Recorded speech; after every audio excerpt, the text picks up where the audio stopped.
Hi everyone, welcome back to my channel and happy Halloween. I cannot believe it's already the end of October. Holy moly. I have been drowning myself in way too many horror movies, way too much candy, and way too much schoolwork for my own good. I wanted to close the month out with a quick, fun, scary video, but I had no idea what to film and how to approach it until I rewatched Nightmare on Elm Street 3: Dream Warriors. I forgot how much I loved this movie until I rewatched it, and Nightmare on Elm Street has always had a special place in my heart. Besides Clive Barker's Hellraiser, I think it's one of the best horror franchises of all time. After watching the movie, I had to ask myself, is Dream Warriors the best sequel? Better yet, is it the best movie in the entire Nightmare on Elm Street franchise? Dream Warriors was able to establish such important lore and backstory to the entire Nightmare on Elm Street franchise and went above and beyond with the slasher genre as well. Personally, I think it revived the entire franchise after Freddy's Revenge and turned Krueger into this timeless slasher that we all know and love today. I don't think it's the scariest Nightmare on Elm Street movie, but I do think it's one of the most impactful and talked about sequels for a reason. There are so many aspects of Dream Warriors that make it one of the most beloved and important movies in the franchise, and that's what I'm going to talk about today because I will happily die on this hill. So let's jump into it, shall we? If there is any solidifying in the development of Freddy Krueger as an antagonist, Dream Warriors was the movie to do it. I feel like this was one of the movies that really let the full campy and wisecrack nature of Freddy Krueger through. Something works really well about the utilization of cartoonish exaggeration for Freddy Krueger's character, especially in Dream Warriors. This contradicts the bleakness and the utilitarian feel of the psych ward that all of the characters are housed in. There are a lot of times in the movie where Krueger doesn't take himself too seriously with the line delivery or his kills, and I think that's purposeful and adds a lot of flavor to the movie itself. When people quote Nightmare on Elm Street, a lot of what they're quoting is from Dream Warriors. A lot of what you hear Freddy say and some of his most iconic lines are going to be taken from Dream Warriors. I feel like it says a lot when most of the lines from Dream Warriors are some of the most memorable lines in the entire franchise and have impacted horror culture as a whole. One of the most memorable kills in general from Nightmare on Elm Street comes from the death scene with Jennifer in Dream Warriors. It is probably one of the most quoted Freddy lines of all time.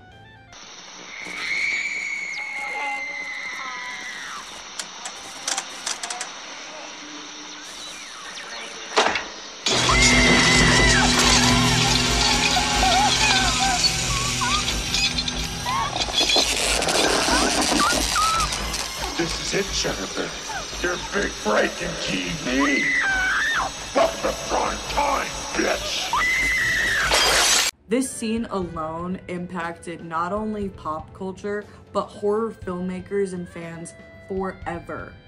It's still quoted today by tons of people, some who know the content and where it came from, and some who just say it because they've heard it repeated so many times. It shows when you're able to captivate an entire audience with a simple one-liner, even 35 years after your release.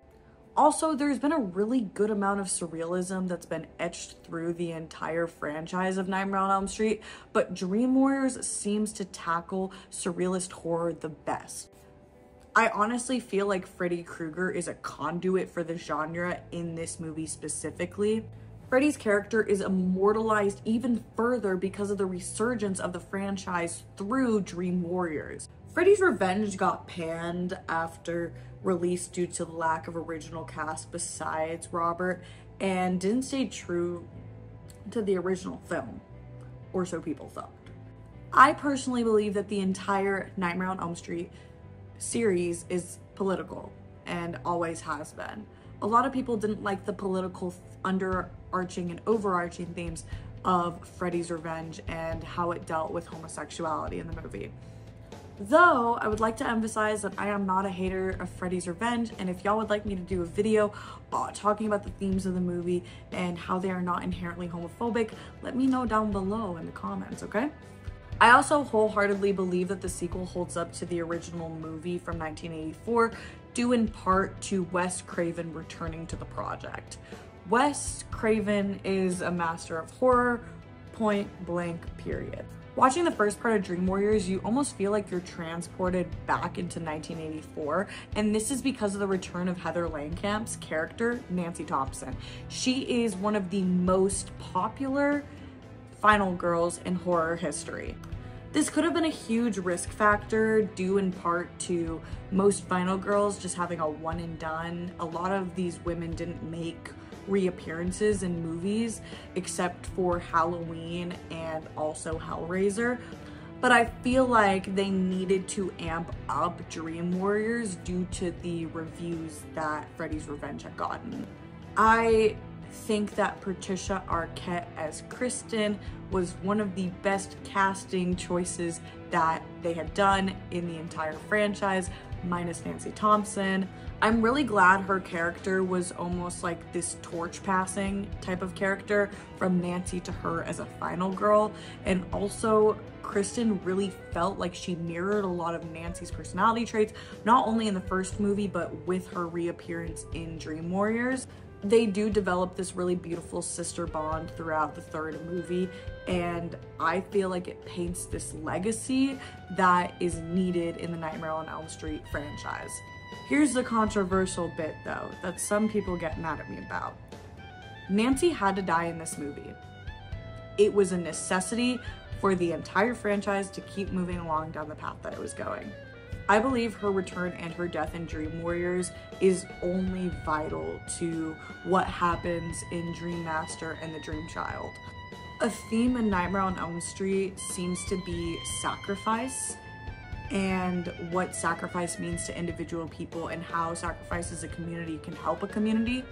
Even though it would have been much more satisfying for Nancy to live and end up killing Freddy, it wasn't truthful to Nancy or Freddy's individual storylines and their push-pull relationship. The thing is, having Nancy fall for this real weakness, her own father, and be betrayed by this vision is so fitting. It frustrates me, it angers me, but it makes sense for her character's end. Of course, she didn't go without a fight. She understood that this fight probably wouldn't have ended in her living, and I think that's extremely important because she fought nonetheless for those around her, and it feeds into her selfless character arc.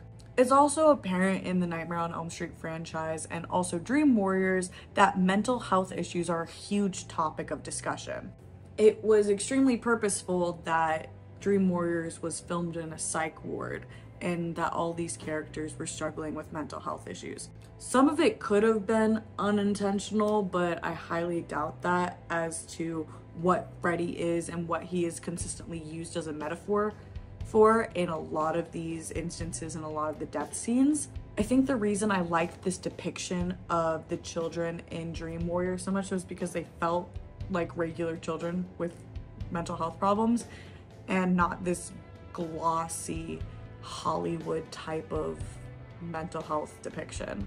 In a lot of movies, I feel like there is this type of mentally ill individual that is portrayed with no personality at all besides their mental health issues, and I saw none of that in Dream Warriors, which I think made the storyline and the character progression more cohesive. The minimization of all these nightmares that the patients are going through reflects on the real-life minimization and doubt of mental health disorders. This could have been very prolific in the 1980s, but it also rings true in 2022. There is still a lot of stigma surrounding cluster B disorders and a lot of mental health issues, even addiction. And so it's really nice to see a horror movie from the 1980s still reflect on modern culture today. It's interesting because this minimization leads to paranoia, and the paranoia leads to Freddy's ability to manipulate and cause chaos through these situations, which lead to some of the death scenes. Even within the first 10 minutes of the movie, we see Freddy take advantage of this with the struggles that Kristen is having with her mom. They might be subtle, but the dream sequence that she has and her trying to take her life unknowingly is blatant evidence of Freddy being used as a metaphor for a mental health disorder.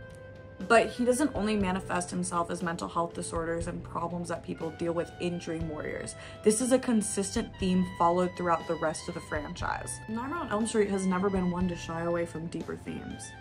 They were able to convey the complexities and the intricacies of dealing with mental health issues really well throughout Dream Warriors. There is so much I could talk about in terms of why Dream Warriors has become the classic that it is. But I think all of y'all could rewatch it and understand for yourselves why this is important and profound, not only to the horror community, but to yourself.